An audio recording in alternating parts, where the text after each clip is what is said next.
Super 6లో భాగంగా ఈరోజు స్త్రీశక్తి పథకం ద్వారా మహిళలకి ఉచిత బస్సు అనే హామీని ఈరోజు అమలు చేయడం జరుగుతుంది. ఈ రోజు నుంచి రాష్ట్ర వ్యాప్తంగా కూటమైతే హామీ ఇచ్చింది, జిల్లాల కోసం ఇవ్వడం జరిగింది. ఆ జిల్లాలు కాకుండా ఆ పరిధిని రాష్ట్రానికి విస్తరించి ఇవాళ రాష్ట్రం అంతా ఈ కార్యక్రమాన్ని చేపట్టాలని రాష్ట్ర వ్యాప్తంగా ఉచిత బస్సు ప్రయాణాన్ని మహిళలకు కల్పించడం జరిగింది.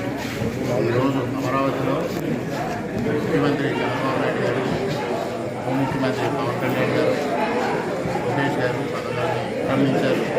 రాజమండ్రిలో మంత్రి దుర్గేష్ గారు, శాసనసభ్యులు అందరూ కలిసి అక్కడ ప్రారంభించారు. అనపర్తి నియోజకవర్గంలో అనపర్తిలో బస్సు ప్రారంభించి ఎక్కువల వరకు ప్రయాణం చేసి ఎక్కువలో లక్ష్మీ గణపతి దర్శనంతో ఈ కార్యక్రమాన్ని ముగించడం జరిగింది. ముఖ్యంగా కూటమి మీద అయితే హామీ ఇచ్చిన సూపర్ 6 ఒక్కొక్కటిగా అమలు చేస్తూ ఈరోజు అన్ని కార్యక్రమాలను సమర్థవంతంగా తూచా తప్పకుండా మరింత మెరుగ్గా మాత్రమే వాళ్ళ హామీలు అమలు చేయడం జరుగుతుంది. వైఎస్ఆర్సీపీని గమనించమని కోరుతాం.